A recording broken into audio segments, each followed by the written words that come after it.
अस्सलाम वालेकुम dear students. Last lecture में हमने socialisation and orientation process start किया था, जो हमारी नेक्स्ट स्टेज थी सिलेक्शन प्रोसेस के बाद।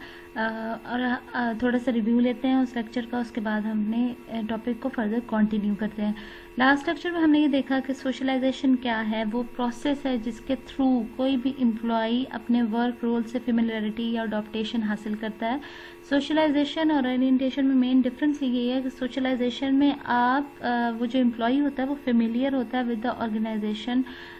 कलीग्स, अपने कलीग्स के साथ, जो उसके एम्प्लॉयज़ होते हैं, जो उसकी मैनेजमेंट होती है, जो उसके सबऑर्डिनेट्स हैं, जो उसके बॉस हैं, उनके साथ उनके बिहेवियर, उनके एटीट्यूड और अपनी एक्सपेक्टेशंस के मुताबिक उनके एटीट्यूड और उनकी एक्सपेक्टेशंस को अंडरस्टैंड करता है। जबकि ओरिएंटेशन क्या होती है कि एम्प्लॉय जो होता है वो फेमिलियर होता है और अडेप्ट करता है ऑर्गेनाइजेशन कल्चर को, ऑर्गेनाइजेशनल इन्वायरमेंट के, उसके जो भी रूल्स एंड रेगुलेशंस हैं उनको। तो लास्ट लेक्चर में हमने ये देखा था कि हमारे जो सोशलाइजेशन प्रोसेस है उसके मुख्तलिफ स्टेप्स होते हैं, जिसमें सबसे पहले प्री अराइवल स्टेज होती है, जिसमें जो एम्प्लॉय जब आपकी कंपनी का हिस्सा बनता है तो वो कुछ सेट ऑफ वैल्यूज़, एटीट्यूड और एक्सपीरियंसेस के साथ, जो कि या तो उसके पास्ट एक्सपीरियंस से रिलेटेड होता है या वो जो एक पूरा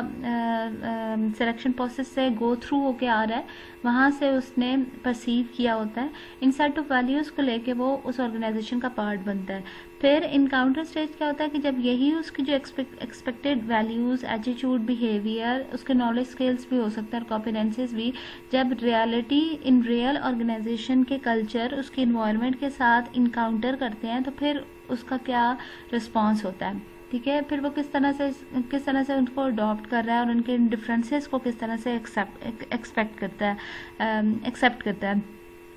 नेक्स्ट स्टेज पे क्या होता है, मेटामॉर्फोसिस स्टेज ये होती है हमारे पास कि हम उसमें ये देखते हैं कि जो आपका जो एम्प्लॉई है, अब उसने जब रियलिटीज़ को उसने फेस कर लिया और जो कुछ उसने एक्सपेक्ट किया था वो देख लिया, अगर तो वो बहुत ज़्यादा ह्यूज डिफरेंस के साथ है तो जाहिर बात है वो अडॉप्ट नहीं करेगा और उसको अडॉप्टेशन के तकलीफ होगी, लेकिन अडॉप्ट करने में कोई ना कोई प्रॉब्लम होगी। लेकिन अगर तो अपनी एक्सपेक्टेशंस के मुताबिक इन रियल भी अगर कोई डिफरेंसेस, ये गैप क्रिएट हो रहे हैं आफ्टर ओरिएंटेशन, यहाँ पे इनकाउंटर स्टेज के बाद हमने देखा था कि ओरिएंटेशन प्रोसेस जो है वो स्टार्ट हो जाता है। ओरिएंटेशन प्रोसेस के होने के बाद भी स्टिल अगर उसके डिफरेंसेस हैं तो उसको अडॉप्टेशन में प्रॉब्लम होंगे, लेकिन अगर वो डिफरेंसेस क्लियर हो जाते हैं, इंडिविजुअल अडॉप्ट कर देता है ऑर्गेनाइजेशन को और वो एक्सेप्टेड फील करता है अपने आप को और वो ये जानता है कि उससे क्या एक्सपेक्ट किया जा रहा है, तो ये आपकी मेटामॉर्फोसिस स्टेज होती है। एक दफ़ा जब सोशलाइजेशन और ओरिएंटेशन से गो थ्रू हो जाता है वो एम्प्लॉयज़, तो हम उससे three types of outcomes expect कर सकते हैं, जिसमें यह है कि अगर तो वो वेल एडजस्टेड हो गया, वेल अडॉप्टेड उसने कर लिया है ऑर्गेनाइजेशन कल्चर को, तो फिर तो उसकी प्रोडक्टिविटी इंक्रीज होगी, उसकी कमिटमेंट इंक्रीज होगी और इसके साथ साथ उसका टर्नओवर जो है वो डिक्रीज होगा। प्रोडक्टिविटी हमने आपको बताया कि उसका काम करने का वो तरीका है जिसके थ्रू वो अपनी परफॉर्मेंस को बेटर से बेटर बनाएगा, एफिशिएंट बनाएगा, इफेक्टिव बनाएगा, ऑर्गेनाइजेशन कल्चर और उसके एक्सपेक्टेशन, उसके गोल, उसके ऑब्जेक्टिव के मुताबिक बनाएगा। कमिटमेंट उसकी साइकोलॉजिकल, फिजिकली कमिटमेंट है उस ऑर्गेनाइजेशन के साथ,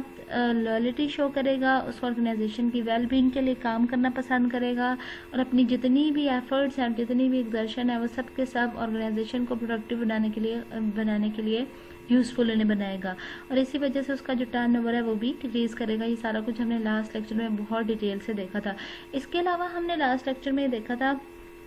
कि जो सोशलाइजेशन होती है और ओरिएंटेशन होता है उसका मेन डिफरेंस क्या है। जैसे कि पहले आपको बता दिया कि सोशलाइजेशन वो प्रोसेस है जिसके थ्रू एम्प्लॉय ऑर्गेनाइजेशन के अंदर रहने वाले लोगों के साथ, जिसमें उसके कलीग्स भी हो सकते हैं, उसके क्लाइंट्स भी हो सकते हैं, मैनेजर्स भी हो सकते हैं, उसके सबऑर्डिनेट्स भी हो सकते हैं, उसके बॉसेस, टॉप मैनेजमेंट भी इसमें इन्वॉल्व है, उनके साथ इंटरेक्ट होना और उनके साथ अपनी परसीव एक्सपेक्टेशंस के मुताबिक, उनकी एक्सपेक्टेशंस के मुताबिक अपने आप को ढालना जो है वो सोशलाइजेशन कहलाता है, कि वो उनकी तरफ से उससे किस किस्म का बिहेवियर एटीट्यूड जो है वो एक्सपेक्ट किया जा रहा है। ओरिएंटेशन क्या होती है कि जिसमें ना सिर्फ ये कि लोगों के साथ सोशलाइज होना, बल्कि ऑर्गेनाइजेशन के रूल्स एंड रेगुलेशंस के साथ, ऑर्गेनाइजेशन के कल्चर के साथ, किस किस्म की वर्किंग एक्टिविटीज़ उसने परफॉर्म करनी है, वर्क डन करना है, अपने आप को एक्सेप्टेड किस तरह से उसने फील कराना है, अपनी नॉलेज स्किल्स और कॉम्पिटेंसीज को किस तरह से इन्हांस करना है, ये सारा कुछ उसको, और फेमिलियर किस तरह से होना है उसने सराउंडिंग के साथ। बेसिकली ये आपकी ओरिएंटेशन का हिस्सा था। इसके अलावा हमने लास्ट लेक्चर में देखा था कि आपकी जो सोशलाइजेशन होती है या उसके मेन ऑब्जेक्टिव्स क्या क्या होते हैं। यूजुअली आपकी सोशलाइजेशन या ओरिएंटेशन के दौरान आपका ऑर्गेनाइजेशन ऑब्जेक्टिव कवर होना चाहिए, हिस्ट्री कवर होनी चाहिए, इसमें जो ऑर्गेनाइजेशन का विजन है वो क्लियर होना चाहिए, किस तरह से वर्किंग एक्टिविटीज़ को परफॉर्म किया जाता है, किन प्रोसीजर्स को फॉलो किया जाता है, किन रूल्स एंड रेगुलेशंस के साथ फॉलो किया जाता है, एचआर की पॉलिसीज एंड बेनिफिट्स क्या क्या होती हैं, आया एचआर का कोऑर्डिनेटिव रोल होता है या उसका पार्टिसिपेटिव रोल है, और जो उसके फेलो एम्प्लॉयज़ हैं उनको उनके साथ किस तरह से फेमिलियर होना है, ये सब कुछ हमने लास्ट लेक्चर में कवर किया था। आज के लेक्चर में हम ये देखेंगे कि ये एक आपका एम्प्लॉय देखें शुरू से एक एचआरएम प्रोसेस से गो थ्रू होके आ रहा है। पहले उसकी इंटरव्यू के थ्रू सबसे पहले उसकी रिक्रूटमेंट प्रोसेस से वो गुजरा, उसके बाद उसकी सिलेक्शन प्रोसेस से गुजरा, फिर अब वो सोशलाइजेशन प्रोसेस से गुजर रहा है। होने के बाद उसकी एक परसेप्शन बन चुकी होती है उस ऑर्गेनाइजेशन के अंदर, और बाकी जो परसेप्शन होती है स्टिल अगर उसके आउटकम्स अभी भी मेटामॉर्फोसिस होने के बाद भी अगर उसके आउटकम स्टिल प्रोडक्टिव नहीं है, अगर वो कमिटेड नहीं है, अगर उसका टर्नओवर फिर इंक्रीज कर रहा है, तो फिर इसका मतलब है कि उसमें कुछ ना कुछ ऐसी लैकनेस रह गई है जिसकी वजह से वो उस इन्वायरमेंट को कम्प्लीटली अंडरस्टैंड नहीं कर रहा। इन्वायरमेंट को ऑर्गेनाइजेशन के अंदर जो कल्चर है, ऑर्गेनाइजेशन की वर्किंग नेचर है, ऑर्गेनाइजेशन के गोल ऑब्जेक्टिव्स को समझने के लिए फिर एम्प्लॉय ट्रेनिंग नीड जो है उसकी ज़रूरत होती है। तो आज के लेक्चर में हम देखेंगे कि एम्प्लॉय ट्रेनिंग और एम्प्लॉय डेवलपमेंट जो है वो किस तरह से की जाती है और इसका बेसिक पर्पस क्या है, इसका बेसिक ऑब्जेक्टिव क्या है। ट्रेनिंग क्या होता है जी? ट्रेनिंग अगर इन सिंपल वर्ड एक्सप्लेन किया जाए तो परमानेंट चेंज लाने का तरीका है किसी भी इंसान के एटीट्यूड में, उसके बिहेवियर में, उसकी ऑलरेडी जो कॉम्पिटेंसेस हैं उसके अंदर चेंज लाने का तरीका जो है ये आपका ट्रेनिंग कहलाता है। ट्रेनिंग क्या है? ट्रेनिंग के थ्रू आप अपने एग्जिस्टिंग एम्प्लॉय, आपका जो कॉम्पिटेंट नॉलेज स्किल्ड वर्कर है,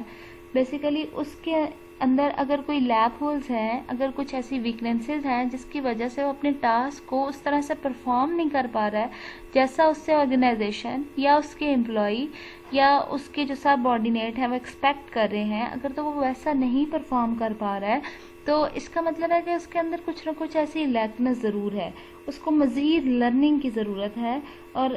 उससे रिलेटेड, उस टास्क से रिलेटेड या जो भी उसको गोल असाइन किया गया था उसके पास कोई ऐसी नॉलेज, स्किल और कॉम्पिटेंसी की डेफिशिएंसी है जिसको कवर करना ज़रूरी है। तो एम्प्लॉय ट्रेनिंग बेसिकली क्या होती है? मैंने आपको बताया कि एक तो ये कि आप अपने एम्प्लॉयज़ के अंदर परमानेंट चेंज लेके आते हैं और सेकंड ये कि आप अपने ही एम्प्लॉयज़ की जो वीकनेसेस हैं जिसकी वजह से वो अपने टास्क को एज पर एक्सपेक्टेशन कवर नहीं कर पा रहा है उसको कवर अप करने की कोशिश करते हैं और उसकी इस वीकनेसेस को कवर करके उसके नॉलेज, स्किल्स और कॉम्पिटेंसेस को इन्हांस करने की कोशिश करते हैं। तो चलें डेफिनेशन भी देख लेते हैं कि इसकी बेसिक डेफिनेशन क्या है। बेसिकली एम्प्लॉय ट्रेनिंग क्या होती है? लर्निंग एक्सपीरियंस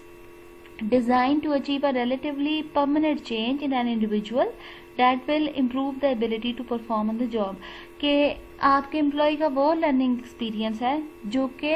डिज़ाइन किया जाता है उसकी वीकनेसेस को देख के, ताकि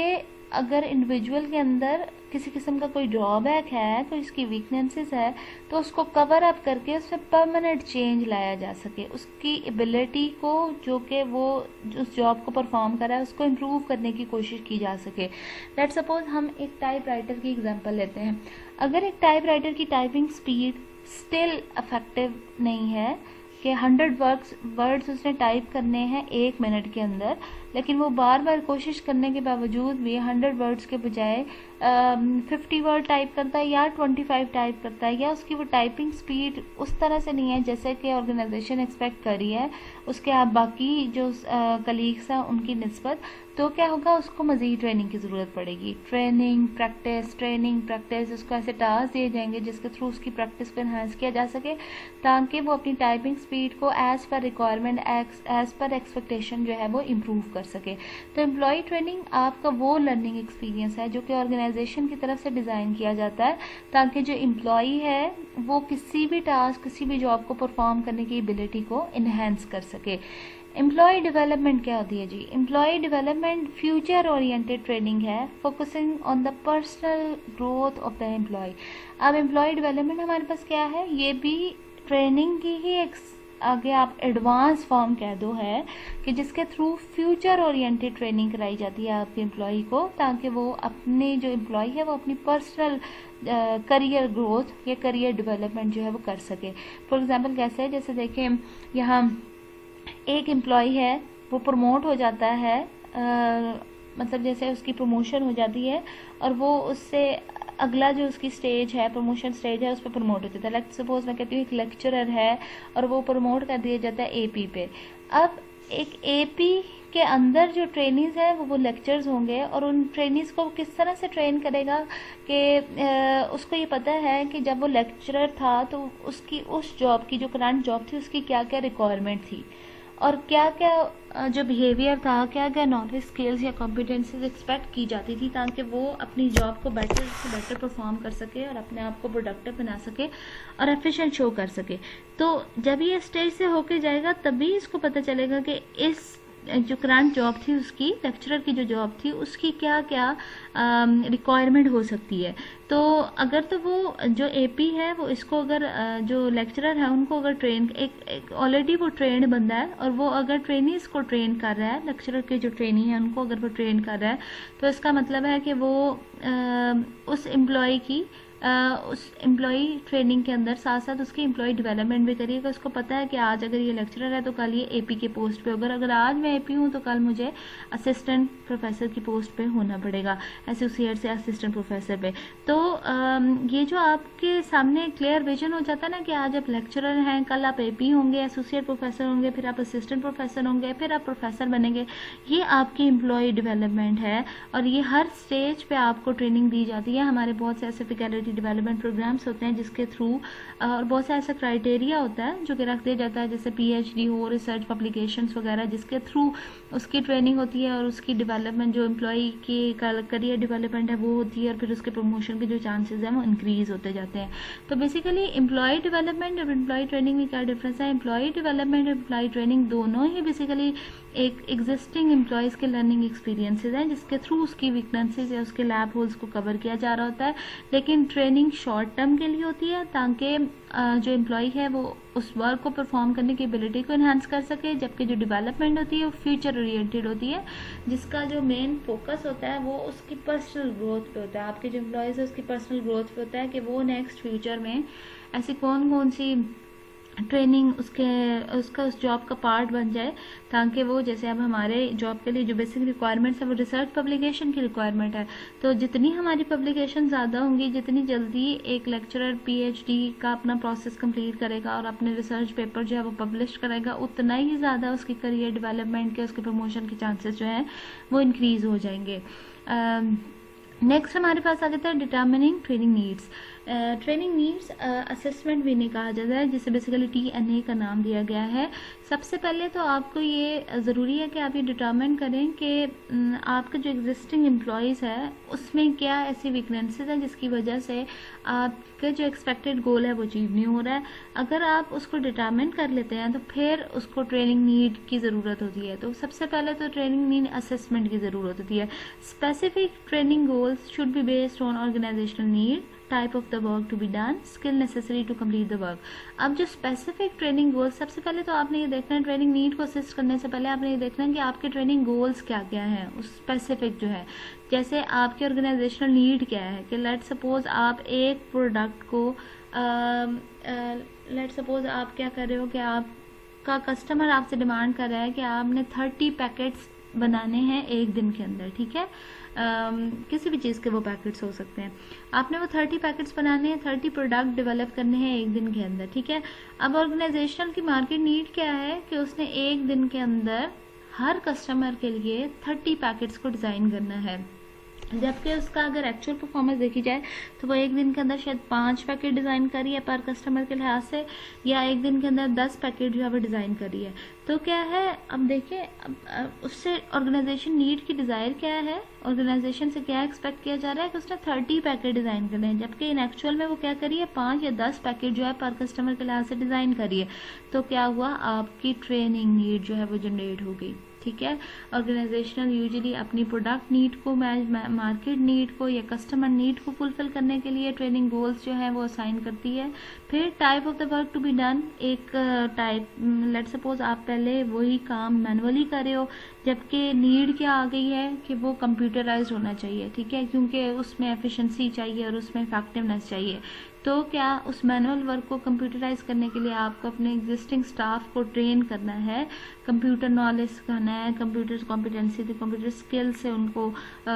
नो हाउ देनी है ताकि वो अपने आप को इम्प्रूव कर सकें। फिर skill necessary to complete the work, इसी तरह से अगर कोई स्किलफुल वर्क है, जैसे कोई स्किल, जैसे ड्राफ्टमैन होते हैं, जैसे इलेक्ट्रीशियंस हैं, या जैसे कुक की आप एग्जांपल ले लें कि उसको स्किल चाहिए अपने आप को अपडेट रखने के लिए according to the customer demand और अपने वर्क को कंप्लीट करने के लिए, अगर तो वो स्किल डेवलप करनी है उससे रिलेटेड तो स्किल रिलेटेड ट्रेनिंग हो सकती है। तो यूजुअली क्या होता है कि सबसे पहले तो आप अपने स्पेसिफिक ट्रेनिंग गोल्स डिज़ाइन कर लेते हो कि आपके ट्रेनिंग करने का मकसद क्या है, आया आपने ऑर्गेनाइजेशनल नीड को फुलफिल करना है या आपने जो आपका काम करने का तरीका था, टाइप ऑफ वर्क था, उसको आपने अपडेट करना है, मैनुअल से कंप्यूटराइज या ऑटोमेशन की तरफ लेके आना है, या आपने नेसेसरी स्किल्स जो हैं वो डेवलप करनी है अपने एग्जिस्टिंग एम्प्लॉयज़ के अंदर। अब जब एक दफ़ा आपके ट्रेनिंग गोल डिसाइड हो जाते हैं तो फिर ट्रेनिंग नीड की ज़रूरत पड़ जाती है। ट्रेनिंग नीड्स क्या होता है,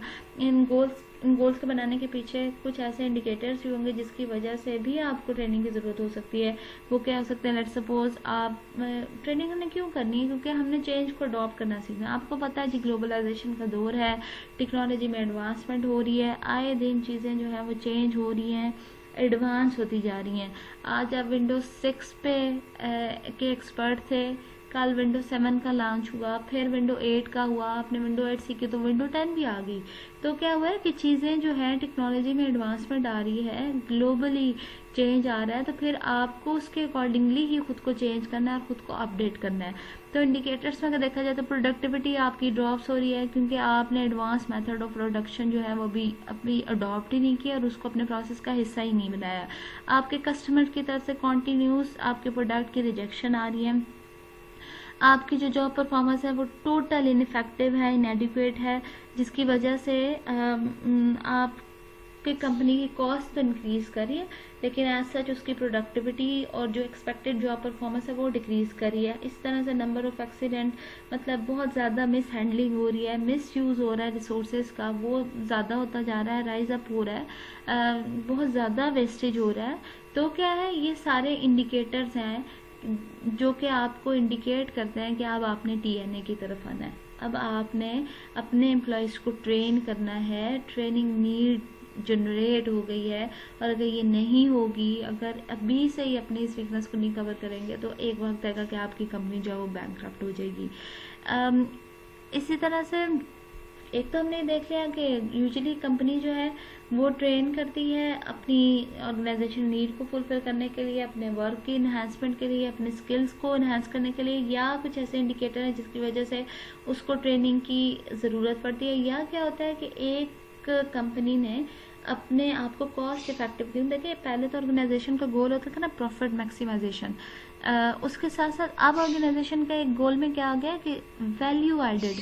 कॉस्ट मिनिमाइजेशन, कि आप अपने प्रोडक्ट में इतनी वैल्यू ऐड कर दो कि मिनिमम कॉस्ट के साथ भी आप अपनी डिज़ायर्ड जो भी आउटपुट है, कम इनपुट से, मिनिमम इनपुट से आप मैक्सिमम आउटपुट जो है वो जनरेट कर सको। वैल्यू ऐड करनी है आपने कि क्या कि अगर आपके 10 रुपये लग रहे हैं या आपका 10,000 लग रहा है तो उससे जो आउटपुट आपको मिले वो 1 लाख रुपए तक ही मिले। कॉस्ट इफेक्टिव आपने बनाना है। तो अगर आप कॉस्ट इफेक्टिवनेस चाहते हैं, कॉस्ट मिनिमाइजेशन चाहते हैं, और अगर आप वैल्यू ऐड करना चाहते हैं अपने प्रोडक्ट के अंदर कि आपकी प्रोडक्टिविटी जो है वो वैल्यू एडेड हो, उसमें एफिशिएंसी हो, तो भी आपको ट्रेनिंग नीड जो है टीएनए की ज़रूरत होती है। और इसके अलावा training goals should B established at a tangible, verifiable, timely and measurable. और इसके अलावा लास्ट हमारा क्या है कि अगर आपकी ट्रेनिंग नीड सब भी है जब आपके, अगर आपने ऐसे ट्रेनिंग गोल सेट किए, लेट्स सपोज आप अपने एम्प्लॉय को ट्रेनिंग दे रही हो और उसमें जो आपकी कॉस्ट लग रही है वो आपकी 10,000 की 1 लाख तकरीबन लग रही है, लेकिन उसकी जो आउटपुट है, जो उसकी प्रोडक्टिविटी है वो हज़ारों के लिहाज से भी नहीं है, तो भी आपको ट्रेनिंग नीड की ज़रूरत है। इसलिए बहुत ज़रूरी है कि जो गोल आप सेट कर रहे हो ऑर्गेनाइजेशन नीड को फुलफिल करने के लिए, अपने वर्क को अपडेट करने के लिए, और इसके साथ साथ जो भी नेसेसरी स्किल्स हैं उनको प्रमोट करने के लिए और कंप्लीट करने के लिए, अपडेट करने के लिए बेसिकली, और चेंज को एक्सेप्ट करने के लिए, वो टेंजिबल होने चाहिए, उनकी फिजिकल एग्जिस्टेंस होनी चाहिए, उनके साथ वैल्यू ऐड होनी चाहिए, वो कॉस्ट इफेक्टिवनेस होनी चाहिए, वेरीफिएबल होने चाहिए, वेरीफाइड हों। ऐसा ना हो कि आप हवा में तीर चला रहे हैं, टाइमली हो। वही बात कि एचआर का मेन फंक्शन ही तब आपको अचीव होता है कि जब आप टाइमली, ऑन टाइम उस जॉब को, जो आपका पर्सन है वो अवेलेबल हो उस टास्क को परफॉर्म करने के लिए, उस टाइम पे, उस जगह पे, और साथ ही मेजरेबल हो कि आप उसकी वैल्यू को मेजर कर सकें, कितनी कॉस्ट इफेक्टिवनेस आपके, या आप इसको मेजर कर सकें। तो यहाँ पे हमने देखा कि डेटा में हमें ट्रेनिंग नीड की क्यों ज़रूरत होती है, ताकि हम अपनी प्रोडक्टिविटी को, जो भी जॉब परफॉर्म की जा रही है, अपनी रिजेक्शंस को कम कर सकें, और इसके साथ साथ अगर कुछ मिस हैंडलिंग हो रही है, वेस्टेज हो रही है रिसोर्सेज की, तो उसको ओवरकम कर सकें, और बेसिकली इन सारी वीकनेसेस को कम करके अपनी नॉलेज स्किल्स और कॉम्पिटेंसीज, अपने जो एम्प्लॉयज़ हैं उनकी नॉलेज स्किल्स और कॉम्पिटेंसीज को इतना ज़्यादा अपडेट कर दें कि वो अपनी प्रोडक्टिविटी और अपनी परफॉर्मेंस में एफिशिएंसी और इफेक्टिवनेस ला सकें। इस चीज़ को आप इस डायग्राम से भी अंडरस्टैंड कर सकते हो। किस तरह से, कि सबसे पहले तो देखें क्वेश्चन क्या आता है कि what deficiency if any do incumbent have in the skill, knowledge or ability required by the exhibit the necessary job behavior। कि सबसे पहले तो आप देखें कि डेफिशिएंसी किस में आ रही है, ठीक है, क्यों आपकी प्रोडक्टिविटी जो है वो सफ़र कर रही है, क्यों आपके लॉसेस इंक्रीज हो रहे हैं, क्यों आपके रिसोर्सेज की वेस्टेज हो रही है, जो काम आप परफॉर्म कर रहे हो वो उस तरह से डिज़ायर आउटपुट आपको क्यों नहीं दे रहा, क्यों ज़्यादा कॉस्ट इफेक्टिव प्रोसेस नहीं रहा है, कॉस्ट क्यों इंक्रीज करी है आपके उस कॉस्ट की, आपका नेसेसरी जॉब बिहेवियर क्या है जो कि आप एक्सपेक्ट कर रहे हो अपने एम्प्लॉयज़ की तरफ से। अगर तो आप अपनी इन डेफिशिएंसीज को जानते हो, वो एक कोल भी है ना कि आप अपनी खूबियों से ज़्यादा अपनी खामियों को अगर जानते हो, तो फिर आपकी प्रमोशन के, आपके डेवलपमेंट, पर्सनालिटी डेवलपमेंट के ज़्यादा चांसेस होते हैं। तो अगर तो आपको आपकी डेफिशिएंसीज पता है, तो जो बेसिक स्किल्स, नॉलेज और एबिलिटीज़ के लिए रिक्वायर्ड थी,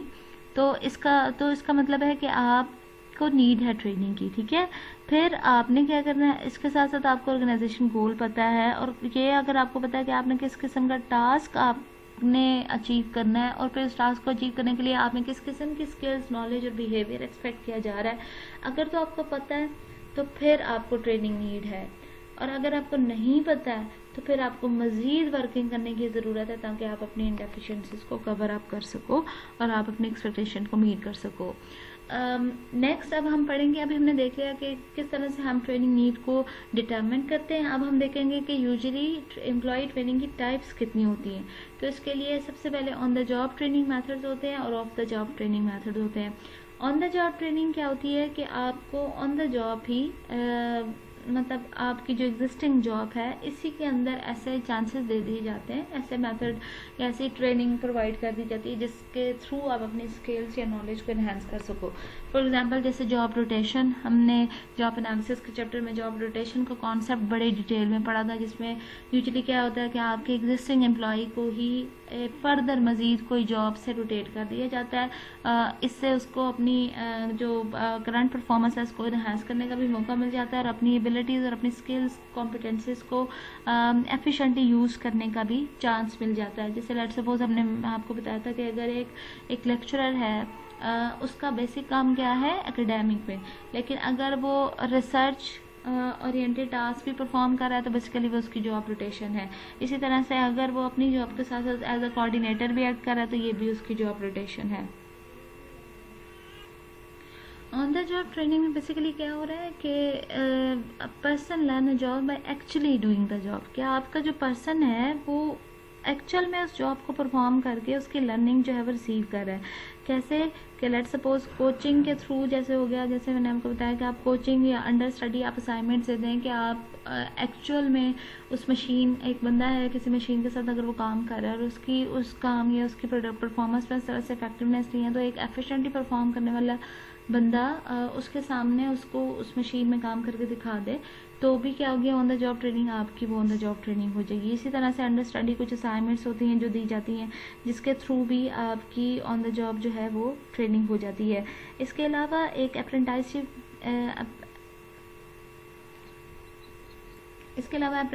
का कॉन्सेप्ट है। अप्रेंटाइसशिप ये ट्रेनिंग क्या होती है कि जिसके थ्रू लोग जो होते हैं वो स्किल्ड वर्कर बन जाते हैं फॉर्मल ट्रेनिंग्स की और long term on the job training के थ्रू। ठीक है, ये भी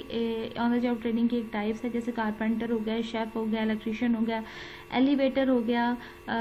ये लोग क्या करते हैं कि इनको ऑन द जॉब जो है वो स्किल्ड वर्कर्स बनने के लिए ट्रेन किया जाता है और ये बेसिकली फॉर्मल लर्निंग और लॉन्ग टर्म ट्रेनिंग की तरह होती है। बिल्कुल ऐसी होती है जैसे इंटर्नशिप है। अंडर स्टडी असाइनमेंट्स में हमारे पास इंटर्नशिप भी आ जाती है जो कि on the job training method का हिस्सा है। तो हम यहाँ पे टाइप भी कर सकते हैं ताकि हमें आसानी हो जाए अगर हम इसको भी लिखना चाहें, अपनी इस ट्रेनिंग का पार्ट बनाना चाहें तो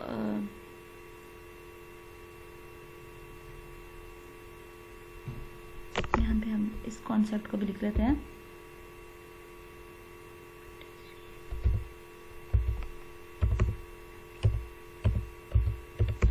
अप्रेंटिसशिप वर्सेस इंटर्नशिप्स। ये बिल्कुल ऐसा ही होता है जिस तरह से आपकी इंटर्नशिप्स होती हैं,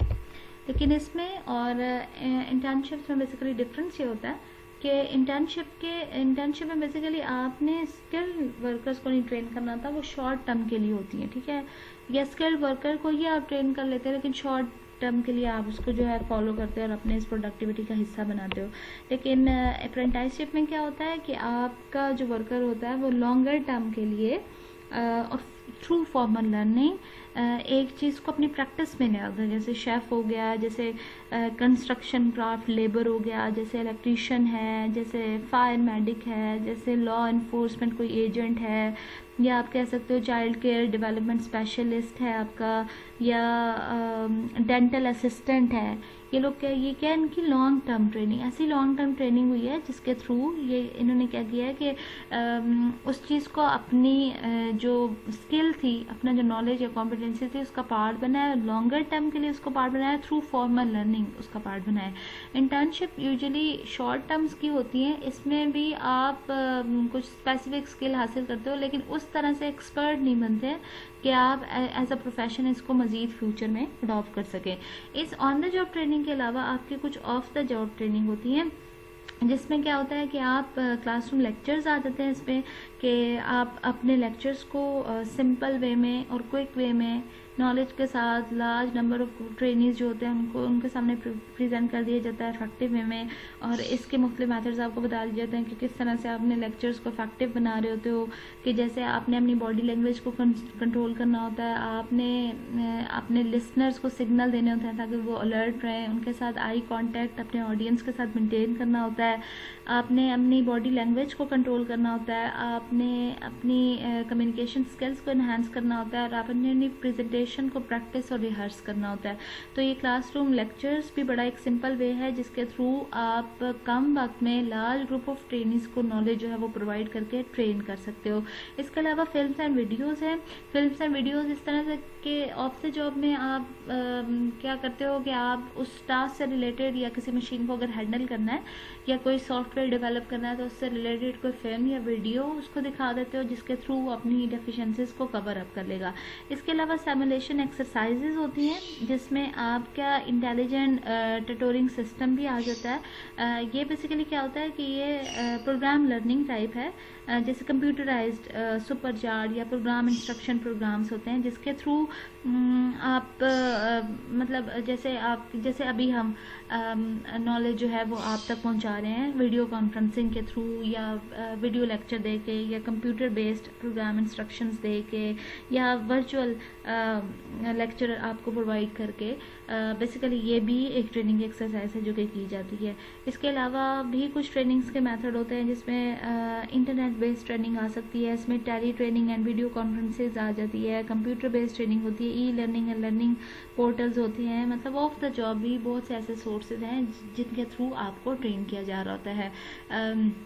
आज का चैप्टर इतना ही। नेक्स्ट हम देखेंगे कि आप अपने एम्प्लॉय को डेवलप किस तरह से किए जा रहे हो। इस लेक्चर में हमने ये देखा कि आपकी जो एम्प्लॉय ट्रेनिंग है वो बेसिकली क्या है, आपके एम्प्लॉय का ऐसा लर्निंग एक्सपीरियंस जिसके थ्रू वो चेंज को अडॉप्ट करता है, और ना सिर्फ ये कि चेंज को अडॉप्ट करता है बल्कि अपनी जो ability to perform on the job, अपनी परफॉर्मेंस और अपनी एबिलिटीज़, अपनी स्किल्स, नॉलेज को भी इन्हेंस करता है और इम्प्रूव करता है। फिर हमने देखा कि हमें एक डायग्राम के ज़रिए हमने देखा कि किस तरह से हम ट्रेनिंग नीड्स को डिटरमिन कर सकते हैं, और अगर तो ज़रूरत है, अगर तो वाकई ही ऑर्गेनाइजेशनल नीड है कि आप अपने वर्क को अगर एडवांस बनाना है या आपने अगर अपने वर्कर्स की स्किल्स को अप टू डेट करना है तो ट्रेनिंग नीड जो है उसको डिटरमिन किया जाएगा। फिर हमने ट्रेनिंग की मेथड्स की 2 टाइप्स पढ़ दी, on the job training method and off the job training method. इंशाल्लाह इसी टॉपिक को मज़ीद कंटिन्यू करेंगे विद एम्प्लॉय डेवलपमेंट के साथ। आज के लेक्चर में इतना ही। अल्लाह ताला आपको आसानियाँ दे और अल्लाह ताला आपको आसानियाँ पैदा करने की तौफीक अता फरमाए। Thank you so much.